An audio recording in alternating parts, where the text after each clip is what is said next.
Soy Ángela Pérez y soy la premiada Rey Jaume I 2022 a la persona emprendedora. En la educación es importante inculcar unos valores diferentes y el emprendimiento tiene que estar entre esos valores. Es necesario invertir muchos más recursos en que esas poquitas personas que se deciden a emprender lo tengan un pelín más sencillo. Siempre digo que yo fui una bióloga sin vocación hasta que llegué a cuarto de carrera. En cuarto de carrera descubrí la genética y a partir de ahí me hice una apasionada de la biología y de todo lo que tenía que ver, sobre todo con el campo de la genética. Mis padres nacieron en dos pequeños pueblecitos de Cuenca y se vinieron a estudiar aquí a Valencia y aquí es donde se conocieron. Mi madre, pues bueno, con esto que tienen las madres de generaciones anteriores, cuando se quedó embarazada de mí, que soy la hermana mayor de la familia, dejó su trabajo en la FE, en el Hospital La Fe de Valencia, y mi padre ha trabajado durante, bueno, pues toda su vida en la fábrica Stanler, aquí en Albuixec. Terminó la carrera de Ciencias Biológicas. Justo en cuarto de carrera tengo la gran fortuna de conocer al profesor Manuel Pérez Alonso, hoy en día catedrático de Genética de la Universidad de Valencia, y entro a trabajar en su departamento. Trabajar en el departamento para una becaria era poco más o menos ayudar a los doctorandos que en aquel momento estaban realizando su tesis doctoral, a cambio de que ellos contaran en voz alta a lo que se dedicaban, a lo que investigaban, y así, pues bueno, los que empezábamos íbamos aprendiendo un poquito acerca de ese campo de la genética, que tenemos que verlo en referencia. Hoy en día hablamos de genética, hay tecnología, bueno, absolutamente precisa, rápida, de alta productividad. En aquel momento la genética, ostras, era una tecnología pues muy manual y que estaba iniciándose en el campo de la clínica, que era lo que a nosotros nos gustaba. Yo inicio bueno, esa etapa de investigación en el Departamento de Genética de la Universidad de Valencia. Tenemos la gran fortuna en aquel momento de ser la ciudad española que participa junto con otras ciudades europeas en los primeros proyectos de secuenciación de genomas. Secuenciamos una mala planta, una mala hierba china y el tomate, una especie de tomate, y este conocimiento nos iba a permitir luego trabajar con otras especies de ya más interés comercial, pues para mejorar esas variedades vegetales, en el caso del tomate y también en el caso de la mala hierba. Se seleccionan por el tamaño del genoma, porque son organismos que tienen un tamaño de genoma más pequeñito y que con ellos, digamos que aprendemos de los genomas un poquito más complejos. Bueno, pues en realidad fue la certeza de que teníamos entre manos algo que muy pocos humanos en aquel momento en el mundo, una tecnología que muy poquitas personas en el mundo manejaban. Éramos capaces de utilizar técnicas de secuenciación de ADN con una tecnología muy nueva y pensamos que esa tecnología la podíamos aplicar para dar un servicio a la sociedad. Entonces vimos lo que estaba ocurriendo en Estados Unidos, vimos que en Estados Unidos la secuenciación de ADN estaba empezando a utilizarse para hacer diagnóstico genético, estamos hablando del año 97 o así, y pensamos que podíamos también en España crear el primer laboratorio de diagnóstico genético basado en esta tecnología tan nueva y que teníamos en aquel momento entre manos. Bueno, pues este profesor de la universidad, que como digo yo siempre no tenía ninguna necesidad de meterse en estos líos. Yo realmente tampoco, porque conseguí una beca para realizar la tesis doctoral en la Universidad de Valencia, iba a estar 4 años, mis padres, imagínate, muy felices con que su hija, pues bueno, hubiera terminado la carrera, tesis doctoral. Pero en realidad en la tesis doctoral me di cuenta que aquello que hacía, un título que es que no me atrevo ni a pronunciar, aquello que hacía solo le interesaba a un señor alemán y a mí, y entonces nos carteábamos todos los días, pero en realidad aquel trabajo no me llenaba, y sin embargo la posibilidad de montar una empresa y hacer algo único o por primera vez en el mundo, o de las primeras veces en el mundo, aquello sí que me llamaba extraordinariamente la atención. Entonces senté a mis padres y les dije aquella maldita palabra, no, un par de palabras malditas en realidad, que es, bueno, he pensado dejarme la tesis doctoral, voy a hacerme autónoma, y aquella palabra, pues imagínate, y bueno, y también me vendría bien que como voy a montar una empresa, si tenéis algo de dinerillo, pues me vendría fenomenal para estos primeros pasos. Entonces, yo creo que adoro a mis padres por cosas como esta, ¿no? Por lo que aguantaron estoicamente en aquella conversación y lo que me apoyaron después en todas las iniciativas que he emprendido, porque obviamente a los emprendedores nos pasa mucho, la primera vez no nos funciona o no nos funciona del todo bien y vamos perfeccionando esta técnica del emprendimiento. España no es un país en el que la investigación sea algo puntero, tampoco es un país en el que en nuestro sistema educativo fomente en absoluto la cultura del emprendimiento. Yo creo que sería justo además todo lo contrario, el búscate un trabajo estable y consigue la estabilidad de la forma pues en la que puedas conseguirlo. Y entonces yo creo que en el año 98 ahora todo es un poquito más fácil. Yo creo que contamos con ecosistemas que vamos estructurando y que cada vez son mejores a la hora de conseguir emprendedores de éxito, pero en aquel momento era muy difícil. Bueno, yo creo que habría que empezar en las primeras fases, en el cole, en el instituto y sobre todo, por supuesto, en la universidad. Creo que tenemos que visibilizar los casos de éxito, sobre todo, tengo que decirlo, si eres una mujer emprendedora y además científica, para mí es fundamental que las que tenemos este perfil salgamos a contar infinitas veces lo que ha sido nuestra trayectoria y lo felices o lo contentas que estamos con todo lo que hemos conseguido. Entonces yo creo que en la educación es importante inculcar unos valores diferentes y el emprendimiento tiene que estar entre esos valores.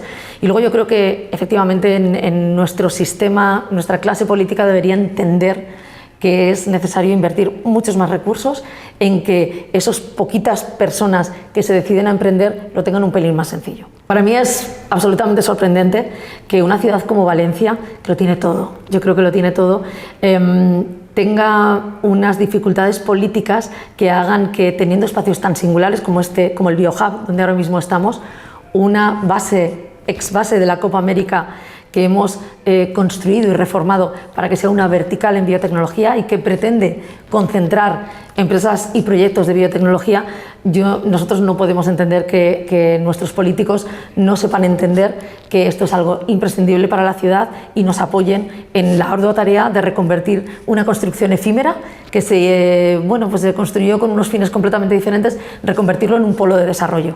Aquí somos muchas las personas que creemos que la motivación es importante, que somos unos motivados, ¿no? Y que creemos que el emprendimiento es importante, y creo que tenemos un espacio singular maravilloso, y como otros tantos de la ciudad, donde nuestra clase política debería hacer un muchísimo mayor esfuerzo en facilitar el uso de esos espacios. Siempre cuento que yo emprendí con 23, 24 años, pero probablemente aparentaba 19. Y cuando hice las primeras visitas comerciales, por cierto, en un mercado diferente al que yo quería acceder, nosotros queríamos utilizar la secuenciación de ADN para crear los primeros diagnósticos genéticos en España, pero no lo sabíamos entonces, no sabíamos que eso nadie nos lo iba a comprar hasta 6 años después.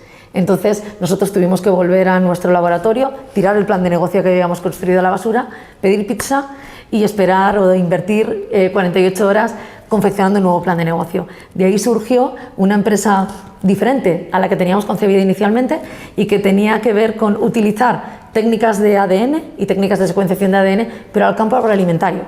Fuimos a visitar a Daxa Maícerías Española, Rocket Laisa, Aero España, El Corte Inglés, bueno, todas las empresas de alimentación maravillosas que tenemos en España y que confiaron en nosotros para hacer análisis de material transgénico, detección de una especie determinada de pescado para descartar fraudes.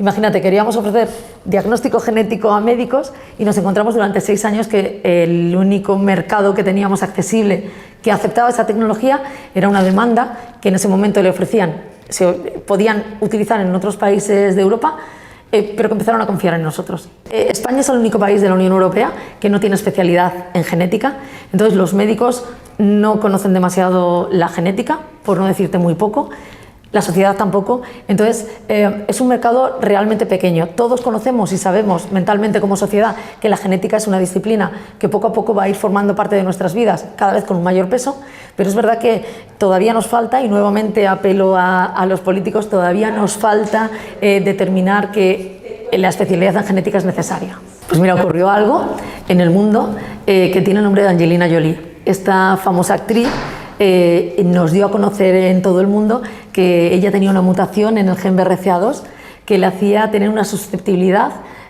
muchísimo mayor a sufrir un cáncer de mama, y ella pues tuvo que extirparse los pechos y también los ovarios para evitar tener cáncer de mama en el futuro. Entonces este caso fue tan conocido que cambió un poco la forma de pensar y el modus operandi en aquel momento, algunos protocolos clínicos, y entonces aquello que se oía como una tendencia empezó a aplicarse y empezaron a utilizarse en España los primeros análisis de diagnóstico genético. Somos los biólogos los que tenemos esa especialización en genética, a veces en genética clínica, como es nuestro caso, otras veces en genética más orientada al campo agronómico, pero en el caso de la genética clínica, en otros países son los médicos los que saben de genética, los biólogos también. En España, los que saben de genética son los biólogos que se han especializado en genética y han seleccionado estas asignaturas, y los médicos tienen que aprender genética por sus propios medios, bien acudiendo a laboratorios como el nuestro, bien formándose específicamente en genética, pero no es una asignatura que esté ampliamente representada en las carreras o en las especialidades médicas que seleccionan. Llevamos años y años reivindicando que la especialidad en genética es una absoluta necesidad y que no tenerla a tiempo va a implicar que todavía estemos más retrasados respecto a nuestros vecinos europeos. Es verdad que bueno, tengo que romper una lanza a favor de la clase médica española, que bueno, pues aunque no han tenido en sus estudios especial atención en la genética, sí que creo que han hecho un esfuerzo para compararse con sus colegas europeos, y hoy en día he de decir que nuestro sistema sanitario, que ahí sí estamos en los primeros puestos, incluye los análisis de diagnóstico genético cuando son necesarios. Les recordaría que los humanos vivimos cada año un poquito más, afortunadamente, que la esperanza de vida es cada día mayor, que nuestro sistema sanitario, igual que cualquiera de cualquier parte del mundo, tiene un límite, y que casi siempre estamos muy cerca del límite que nos permite nuestro sistema sanitario, y que cuando vivamos más vamos a querer hacerlo también con mejor calidad de vida. Y entonces esto hace que la medicina no podamos entenderla como hasta ahora, como una medicina, digamos, reactiva. Tenemos que hacer activamente, tenemos que preocuparnos, tenemos que utilizar aquello que llamamos la medicina preventiva. Tenemos que conocer todo lo que podamos acerca de la predisposición que podemos tener a padecer determinadas enfermedades crónicas, comunes, y sobre todo aquello que llamamos los genetistas accionables. Es decir, que existen tratamientos farmacológicos para poder prevenirlas y mantenerlas a raya mucho tiempo.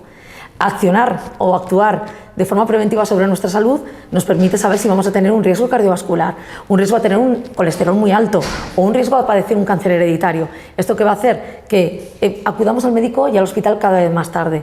Esto es importante decírselo a los gobiernos. Los gobiernos han de saber que la medicina va a cambiar, que los cánceres, cuando tengamos un paciente oncológico, ya no le vamos a dar el mismo tratamiento a todos los que entren por la puerta. Vamos a analizar el tumor y vamos a darles el tratamiento que mejor les va a ese tipo de cáncer y para tratar, en este caso, su dolencia. Y que además, como vamos a vivir más, necesitamos conocer todo lo posible acerca de lo que nos va a ocurrir en el futuro y tratarlo de forma proactiva, porque además esto nos va a ahorrar, bueno, aparte de garantizarnos una mejor calidad de vida, nos va a ahorrar muchísimos costes sanitarios. La primera empresa que fundamos se llama Sistemas Genómicos. Es una empresa ubicada en el Parque Tecnológico.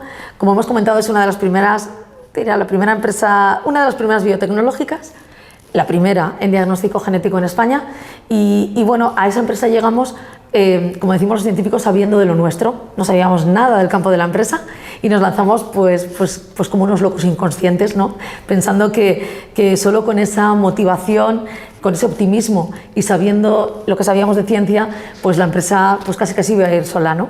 Lo primero, que los clientes no llegaron porque nos equivocamos en el timing y montamos la empresa 6 años antes de lo que tocaba, pero bueno, luego después de este llegaron todos los errores del mundo posibles y acumulados. A los 10 años de este primer proyecto empresarial nos pasó algo un poco terrible. Uno de los socios, digamos, pues se quedó con la compañía, que era de 18 socios, y entonces tuvimos que empezar y montar la versión 2.0 de este proyecto. Ese proyecto hoy, hasta hace un tiempo, se llamaba IMEGEN, Instituto de Medicina Genómica. Instituto de Medicina Genómica es la versión 2.0 mejorada de aquel primer proyecto empresarial, que funcionó en esencia en lo que queríamos ofrecer, no sin cuidado, no sin trabajar muy duro, pero que ahí nos equivocamos en el acompañamiento. No nos rodeamos de los socios adecuados y tuvimos ese problema que, bueno, con el tiempo pues montamos el proyecto mejorado. Ahí sí tengo que romper una lanza a favor de las segundas oportunidades. Sí se dan en España, también se dan en España, y he de decir también que nos costó un 10% respecto a lo que nos había costado la primera. O sea, multiemprender tiene su premio. Cuando ya sabes lo que no funciona, lo demás te funciona. Entonces, Instituto de Medicina Genómica es una empresa que ha crecido muy rápido, con beneficios desde el minuto número 1, y además nos permitió diseñar una estrategia no solo de crecimiento orgánico, es decir, crezco todos los años facturando un poquito más y ampliando mi mercado, no solo nacional, sino internacionalmente, sino que nos permitió acercarnos a otras empresas que hacían lo mismo que nosotros y hacer crecer inorgánicamente, adquiriendo estas empresas.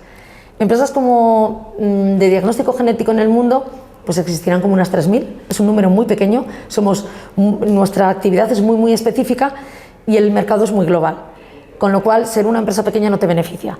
Esto lo que hizo fue que nuestra estrategia en España fuera no solo crecer todo lo posible dentro con nuestro propio trabajo generando clientes, sino comprando alguna empresa más. Y en febrero esto se materializa, por última vez, hasta dentro de unos cuantos meses, se materializa en la compra o en la unión de 4 empresas que conforman el grupo Health in Code. Health in Code es el nombre de una de ellas, que sustituye a IMEGEN, Instituto de Medicina Genómica, que es la que se fundó, digamos, en Valencia. Hoy en día, Health in Code es una empresa ubicada y con razón social en Valencia, pero es el resultado de una fusión de 4 empresas que nos dedicamos al diagnóstico genético. Preguntando a cualquier emprendedor de cualquier sector, los tips que le daría o los consejos que le daría serían muy similares. Ya sabemos lo que nos va a pasar con la atención a nuestra familia, que vamos a poder atenderlos menos. Ya sabemos lo que nos va a pasar con nuestro círculo de amistades.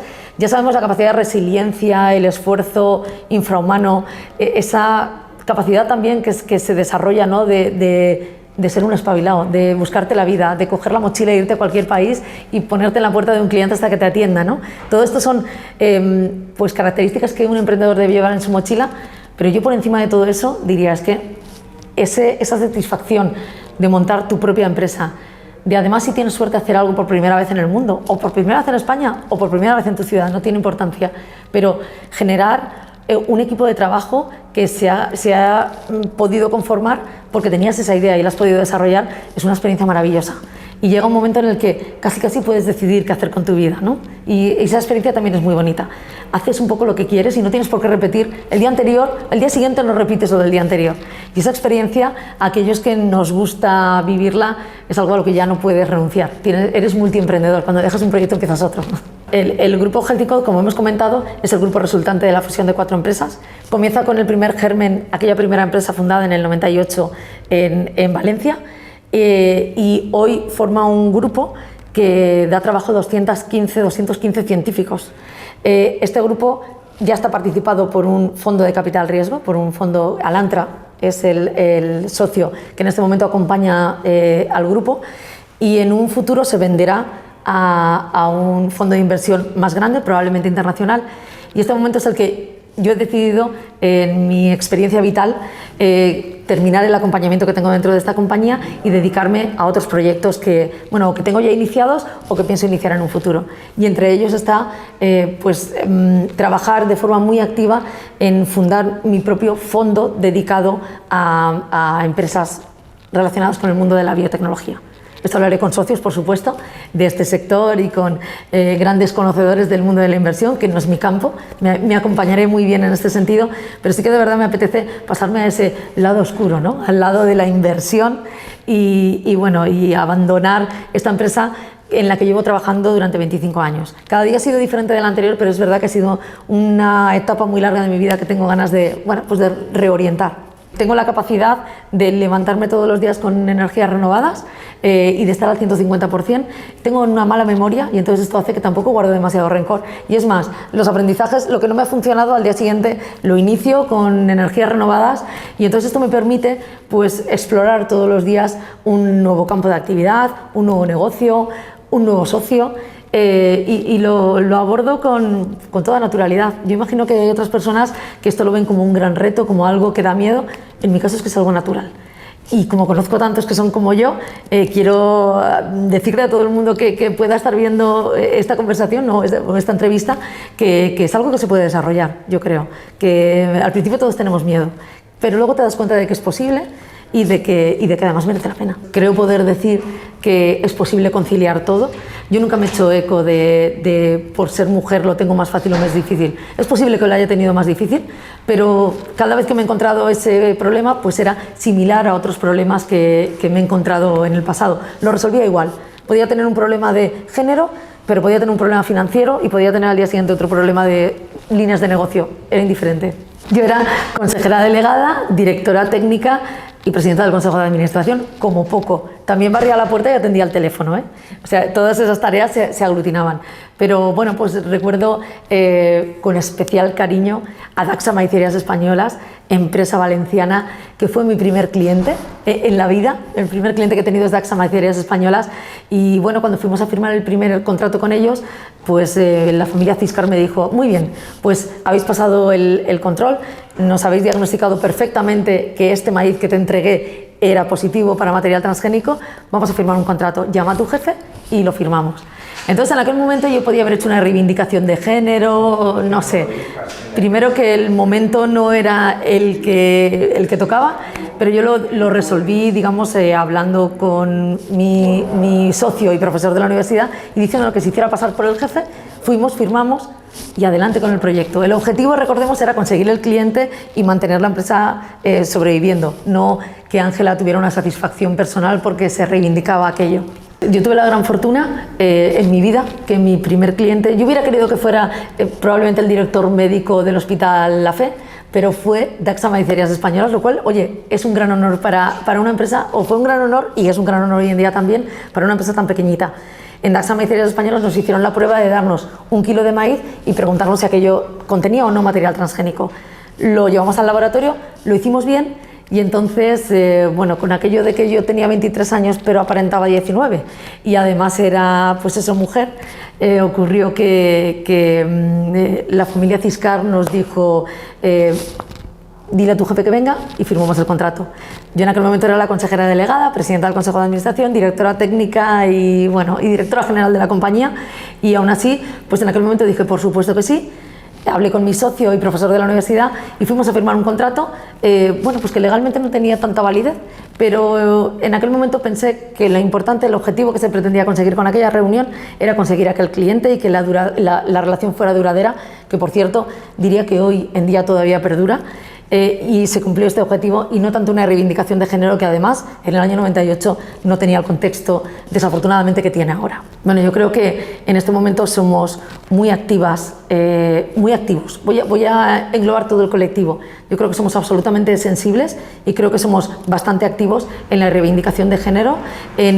Bueno, pues hay quien está a favor de cuotas, hay quien no está a favor de cuotas, pero yo creo que la sociedad en general es ya consciente de que como el talento no tiene género, es muy importante que no perdamos ni un ápice de talento de nuestro país y que todo el mundo, no por una discriminación de género, tenga mismas oportunidades. Bueno, ahí yo creo que tenemos una labor, las mujeres, de convencernos que para llegar a esos, que queremos llegar a esos cargos y que para llegar a esos cargos hace falta renunciar a algo.